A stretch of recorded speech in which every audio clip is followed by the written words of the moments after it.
augmented realities and virtual realities as a part of course and curriculum is being taught everywhere. I'm sure everybody would be knowing it, right? How many of you have really seen the classes or the virtual classrooms of augmented realities? कुछ CBSE वाले schools में augmented realities, oh good, I can see one of the hands there, very good. Even Banaras के भी कई सारे CBSE के schools में augmented realities and virtual realities की classes चल रही हैं. Now these are the time where we really have started getting a role है, क्योंकि हम लोग non-technical लोग हैं, isn't it? Now how much role do we have? I'll just start with that. Vivek?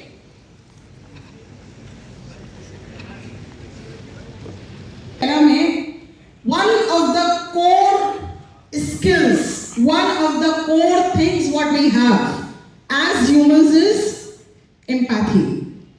Empathy का हिंदी शब्द क्या है? No, not सहानुभूति. सहानुभूति नहीं है. समानुभूति. Yeah, very close.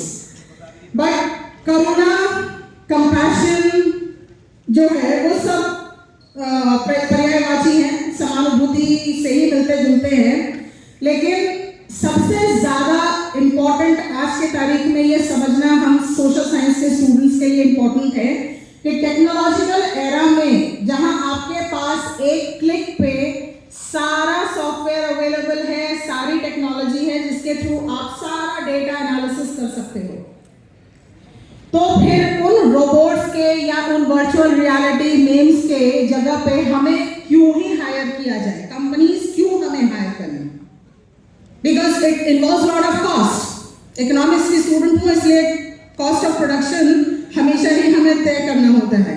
In every industry, every form we see about it. So this is where we have a very very crucial role to play कि social science का ही विद्यार्थी जो है सबसे इम्पोर्टेंट तरीके से एक दूसरे के साथ समानुभाव रखते हुए रिलेशनशिप्स को, मार्केट को, सोसाइटी को और अपने पूरे समाज और सभ्यता को समझ सकता है. So human relationships which involves lot of empathy, lot of compassion, lot of understanding, that is our foremost important skills. Okay, I am not exaggerating. आज वापस जब जाके YouTube या Google या किसी भी ऑपरेटिंग सिस्टम्स पे आप सर्च करना and look out those 10 top skills what is required in today's time. And empathy is definitely one of the highest skill which is coming up. This is why all of the IITs they have established a humanities cell.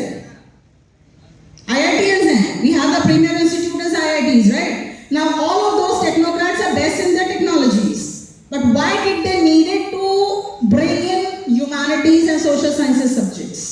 क्योंकि उनको भी ये लगने लगा था पिछले 50, 60, 65 सालों में कि हम लोग जो टेक्नोक्रेट्स पैदा कर रहे हैं वो टेक्नोक्रेट्स काइंड ऑफ मशीन्स या एक मोनोटोनस टाइप के इंसान हो गए हैं जिनके अंदर संवेदनशीलता, सेंसिटिविटी बहुत कम हो गई है. Because the whole day they keep working in the labs. And because of that, they have really lost their behavioral ways, how they should really talk out with the people around themselves. अपने परिवार में, अपने समाज में या even चौराहे पे जहाँ खड़े होते हैं.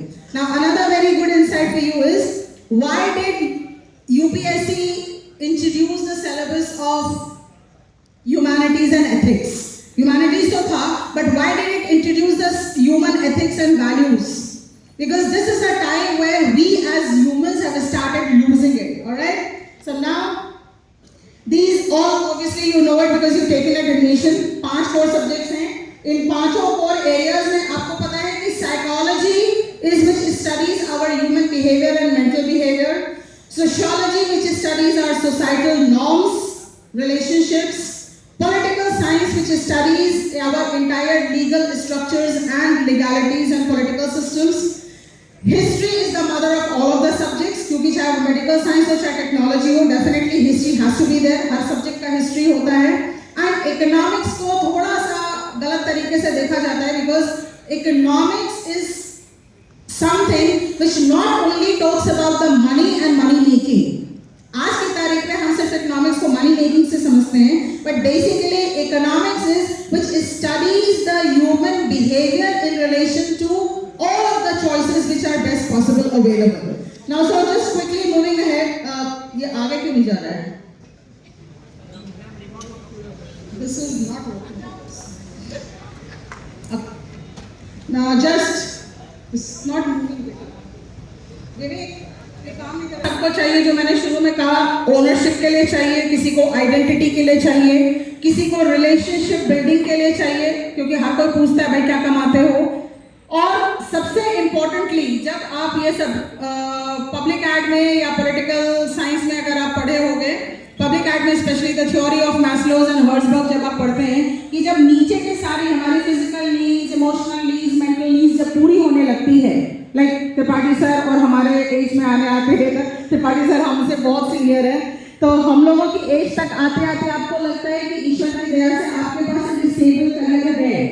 Now what next you can give back to the society, तो आप समाज को क्या दे सकते हो, उस लेवल तक के सारे डिफरेंट नीड्स को पूरा करने के लिए भी हमारे बहुत ज्यादा इन्वॉल्वमेंट की आवश्यकता होती है।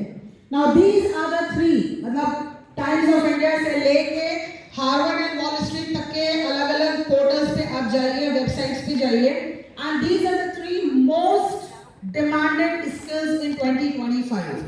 You'll find 10 skills, 8 skills, 15 skills, but being a convener of leadership and life skills, and as I said, 2.5 साल 3 साल से हम लोग ने कम से कम हर साल 60-70 इवेंट्स हम लोगों ने किए हैं, और एंटरप्रेन्योर स्किल से लेके सॉफ्ट स्किल से लेके टेक्निकल स्किल से लेके सबसे ज्यादा जो मेजॉरिटी 3000-4000 बच्चों ने पिछले 2.5-3 साल में पसंद किया था, वो आपको पता है क्या है?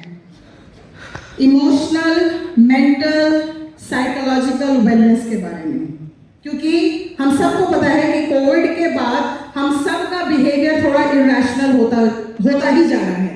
So because of that we really have to establish ourselves in the society, and we need a good career, but at the same time we need to also see कि how we are behaving with our peers.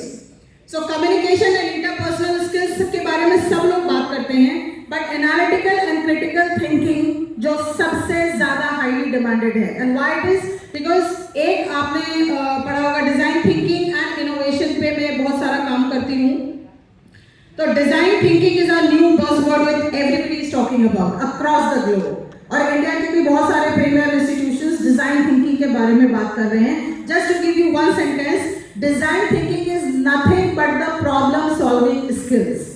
तो यहाँ बैठे हुए आप सारे बच्चे, आप जिस भी सब्जेक्ट में हो, उस सब्जेक्ट में आप जैसा भी कर रहे हो, believe me, even if you are not doing well, even if you are failing off, nobody is going to ask you tomorrow, another 2 to 3 years down the lane, nobody on earth is going to ask you what will be your grade, what was your grade, आप 8 grade से पास किए कि 9 grade से पास किए, कोई नहीं पूछने वाला है, कोई सर्टिफिकेट्स नहीं पूछेगा आपका, even if you are a dropout and if you are a failure, but if you have a substance and a content to talk about in 1.5 minutes, you are in.